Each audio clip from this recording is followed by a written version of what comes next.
अब सबसे बेहतरीन सवाल आपसे पूछेगा, कहेगा क्या कि बच्चों बताओ मोलरता और मोललता में क्या डिफरेंस है।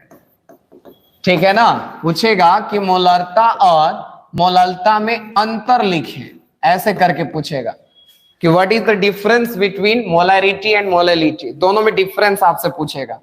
तो अगर आपसे दोनों में डिफरेंस पूछा तो आप बहुत ही शालीनता से इसका जवाब लिख के आओगे कि मोलरता और मोललता में निम्नलिखित अंतर है और दो पार्ट में डिवाइड कर दो और एक तरफ लिखो मोलरता और एक तरफ लिखो मोललता। ठीक है, तो आराम से लिखिए। अगर आप ज्यादा खुश हो तो नीचे लिख दो मोलैरिटी, ठीक है, और यहां पे मोलैलिटी। सर खुश तो हैं लेकिन मीनिंगवा याद रहेगा, स्पेलिंगवा याद रहेगा तब ना। खुश तो रहते हैं लेकिन स्पेलिंग याद रहना चाहिए, कौन लेने जाएगा। तो छोड़िए, अगर याद है तो लिख दीजिए, नहीं है तो पहला नंबर दे के लिखो। सबसे पहले क्या लिखोगे मोलरता के बारे में, कि मोलरता का परिभाषा दे दीजिए कि यह किसी विलियन के, ठीक है, विलियन के 1 लीटर आयतन में उपस्थित विलेय के मोलों की संख्या होता है। विलियन के 1 लीटर आयतन में उपस्थित, 1 लीटर आयतन में उपस्थित विलेय के मोलों की संख्या होता है, विलेय के मोलों की संख्या है। और इसमें क्या लिखोगे भाई कि किसी विलायक के 1 केजी या 1000 ग्राम द्रव्यमान में उपस्थित विलेय के मोलों की संख्या है। तो इसमें लिख दोगे कि यह, ठीक है, यह विलायक के 1 केजी या 1000 ग्राम द्रव्यमान में उपस्थित विलेय के मोलों की संख्या होता है। क्या कहते हो, क्या लिखा जाएगा परिभाषा हुबहू। चलो पहला डिफरेंस क्लियर हो गया।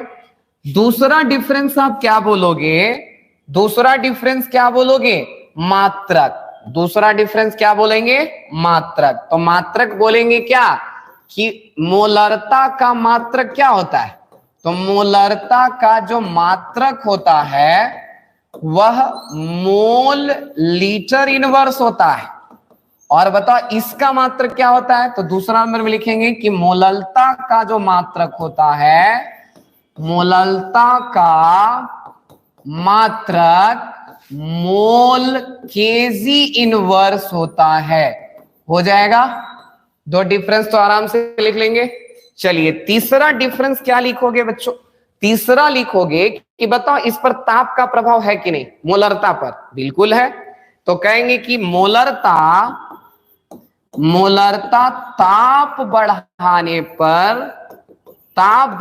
पर घटता है, लेकिन इस पर ताप का कोई प्रभाव ही नहीं है। तो कहेंगे तीसरा नंबर कि मोललता पर ताप का कोई प्रभाव नहीं पड़ता है, कोई प्रभाव नहीं पड़ता है।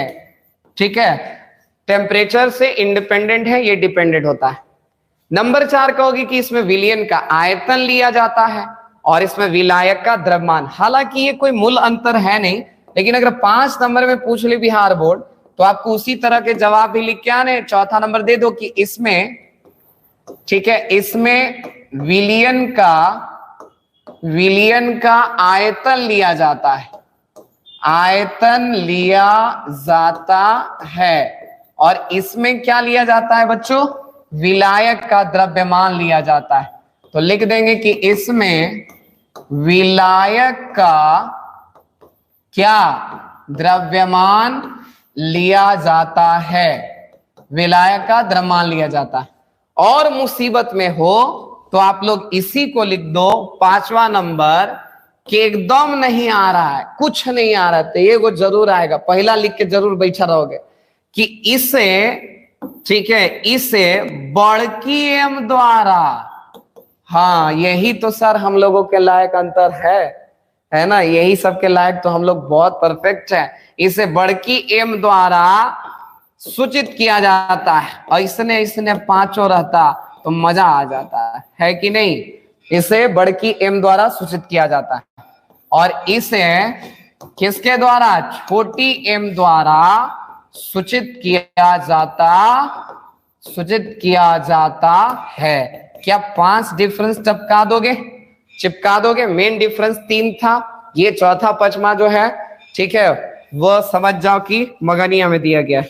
तो अभी तक के क्लासेस में हम लोगों ने डिस्कस किया है इतनी सारी बातों को। आई होप कि आप लोग इस सारी बातों को समझ गए होंगे। तो मोलरता, मोललता, नॉर्मलता बहुत इंपॉर्टेंट है एग्जाम के पॉइंट ऑफ व्यू से, ठीक है।